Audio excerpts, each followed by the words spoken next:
अब रोना बेकार है, छूट गई पतवार है, जन्म मरण की इस चक्की का अपर नाम संसार है।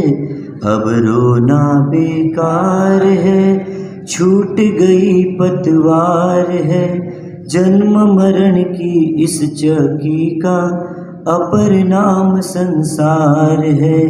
अब रोना बेकार है।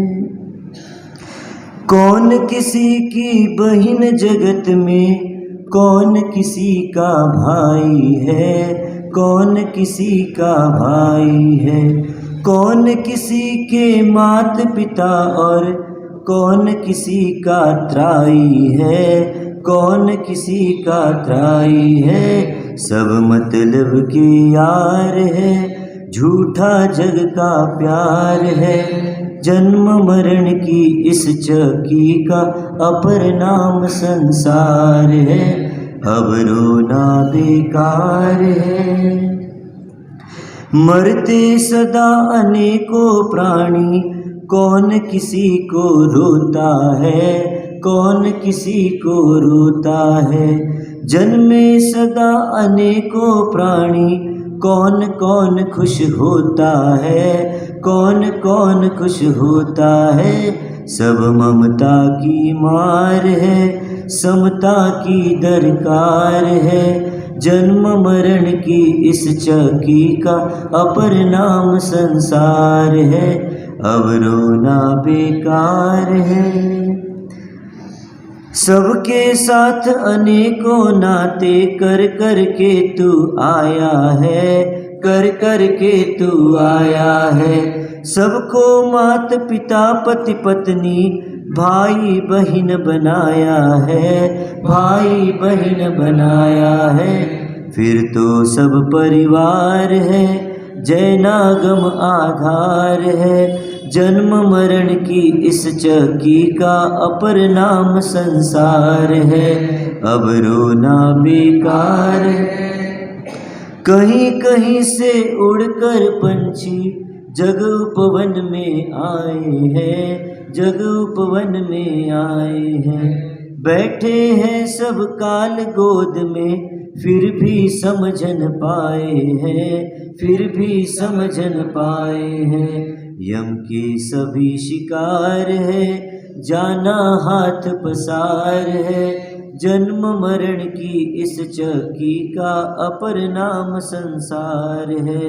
अब रोना बेकार है। अपने कृत कर्मों से ये मिट्टी के बने खिलौने हैं, मिट्टी के बने खिलौने हैं। मेरा मेरा कह के मोह को बीज बीज विषम तर बोए है, बीज विषम तर बोए है। धर्म जगत में सार है, संतों के उद्गार है, जन्म मरण की इस चक्की का अपर नाम संसार है। अब रोना बेकार है, छूट गई पतवार है, जन्म मरण की इस चक्की का अपर नाम संसार है। अब रोना बेकार है।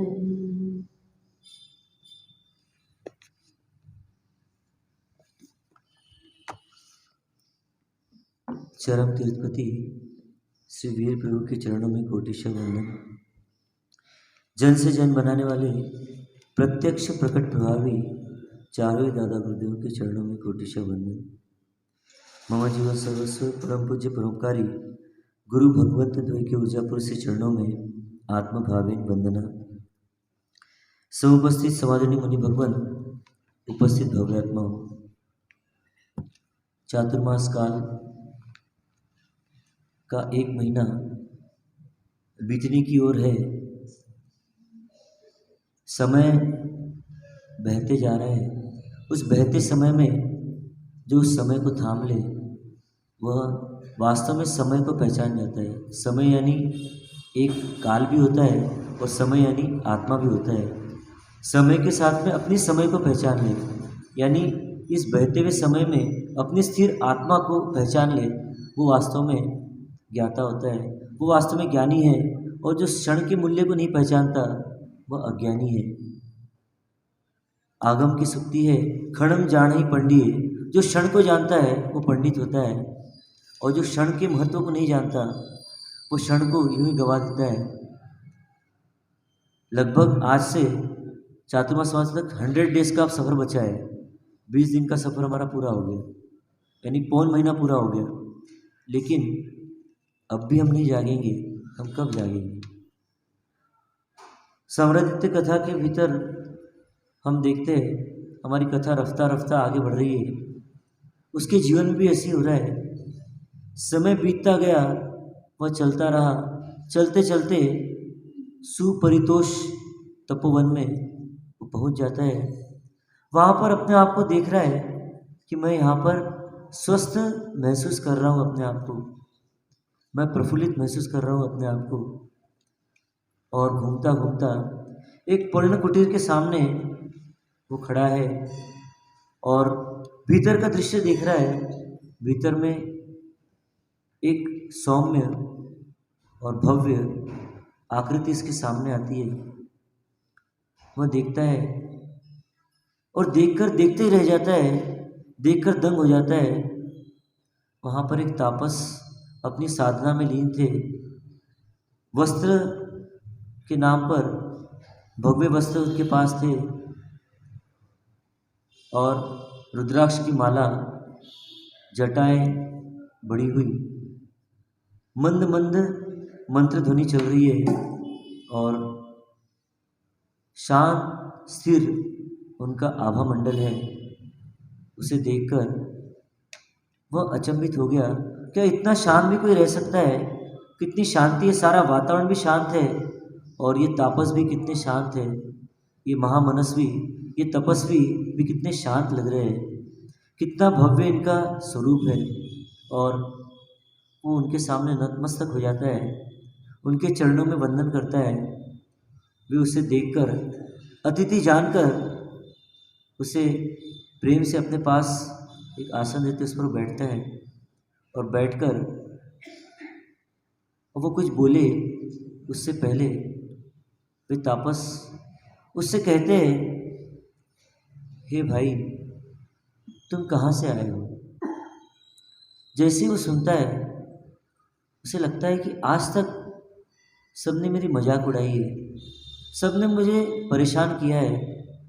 माता पिता के अलावा और कुछ स्वजन परिजनों के अलावा किसी ने इतने प्रेम से मुझसे बात नहीं की।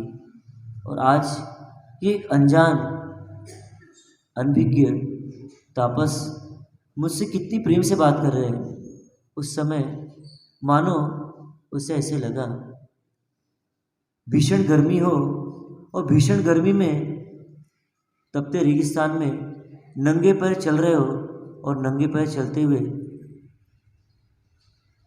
तपन ऊपर से भी है और तपन नीचे से भी है। वो दोनों तपन में तपता हुआ राहगीर हो और उसे कोई घटादार छायादार कोई वृक्ष मिल जाए, उसे कितनी शांति मिलेगी। कोई लंबे समय से तृषातुर हो, प्यास लगी हो और उसे जल का एक लोटा भी मिल जाए, उसे कितनी प्रसन्नता होगी। कोई रोगी हो और कोई वैद्य उसे बता दे कि तुम रोग मुक्त हो सकते हो, अभी उपचार नहीं किया है, मात्र रोग दूर करने की बात कही है, वो बात सुनकर भी वो रोगी कितना आनंदित हो जाता है, कितना प्रसन्न हो जाता है, कितना प्रबोधित हो जाता है। ऐसे ही वह अग्निशर्मा उनके मधुर मधुर वचनों को सुनकर, उनके संबोधन को कि हे भाई तुम कहाँ से आए हो, ये सुनकर ही सर्वात्मना समर्पित हो गया उन तापस के प्रति।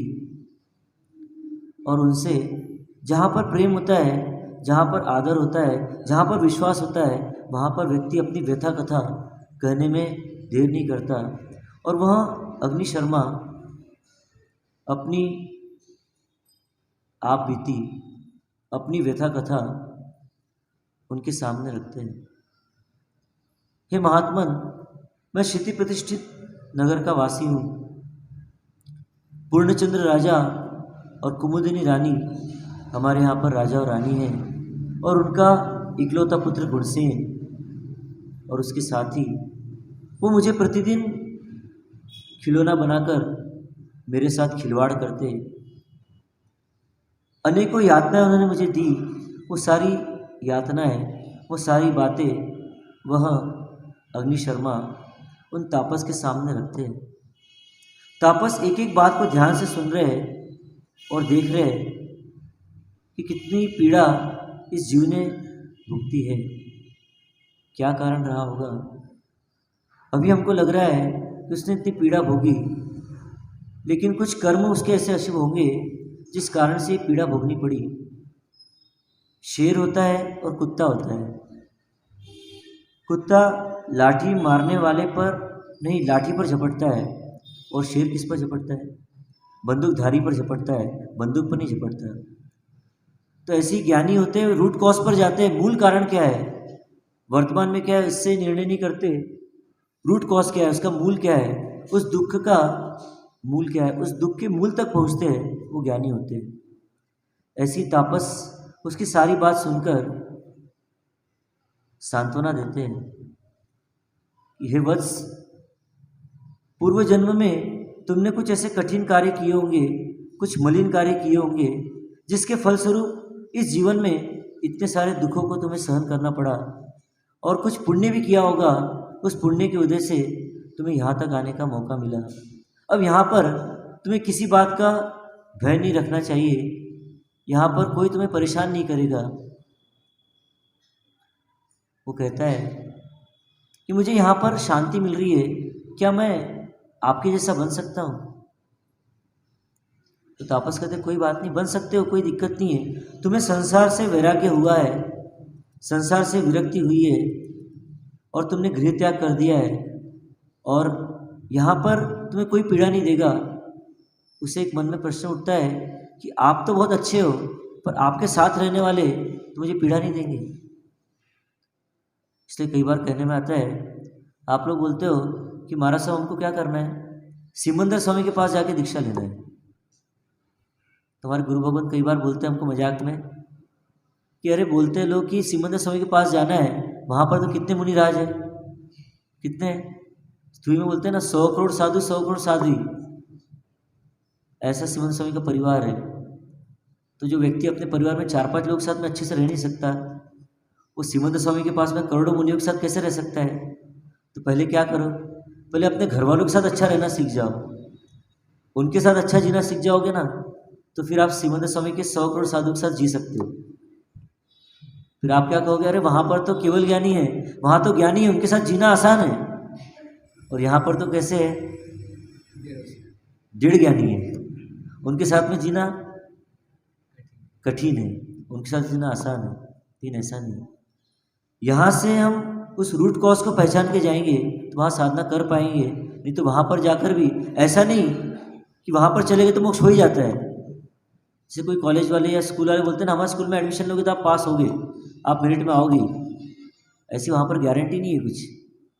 आपको वो स्थान तो मिल जाएगा, सारी अनुकूलता मिल जाएगी, परमात्मा जैसे परमात्मा मिल जाएंगे, उसके बावजूद भी यदि रूट कॉज नहीं पकड़ा, दुख का वास्तविक कारण क्या वो नहीं पकड़ा, तो वहाँ पर भी दीक्षा लेकर क्या होगा, आपका कल्याण होगा ही नहीं होगा या नहीं होगा, इसकी कोई गारंटी नहीं।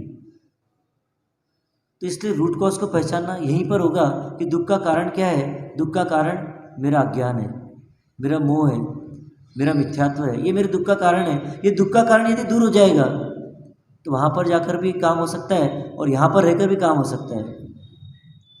इसलिए दुख के रूट कॉज को समझना है। वो कहता है मेरे जीवन में अज्ञान है, मेरे जीवन में दुख है, और जो पूर्वकृत कर्म है वही मेरे इस बेढंगे शरीर का कारण है।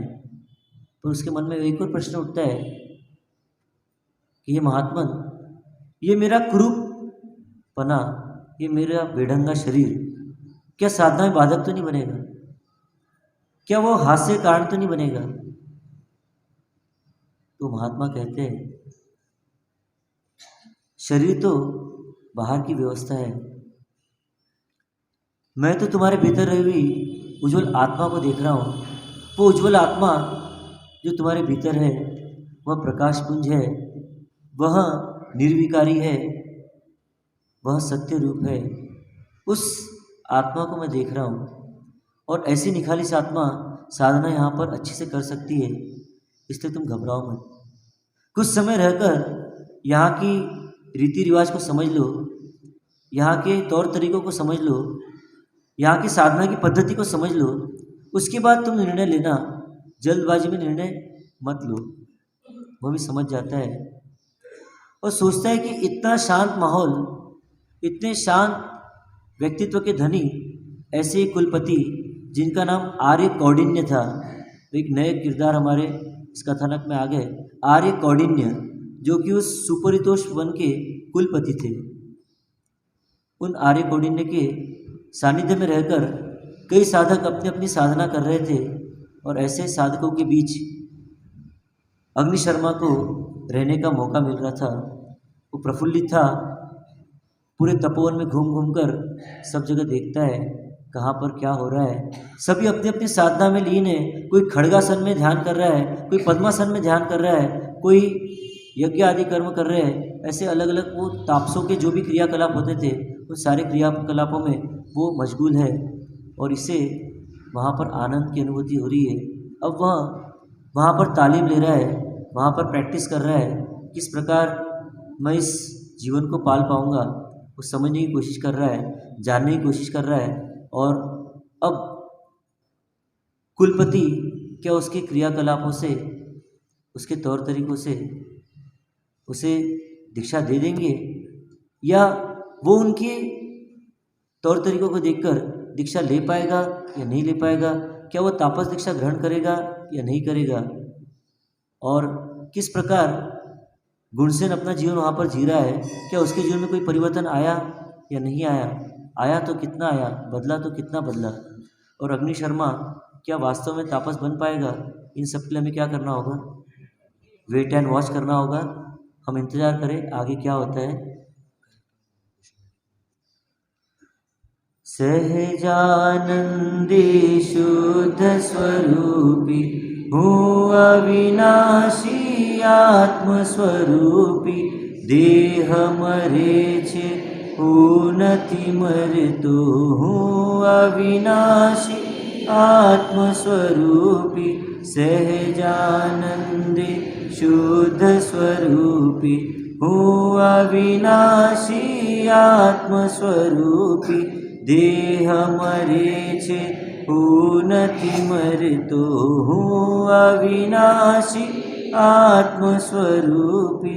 सहजानंदे शुद्ध स्वरूपी हूँ अविनाशी आत्मस्वरूपी, देह मरे छे हूँ नथी मरतो, हूँ अविनाशी आत्मस्वरूपी।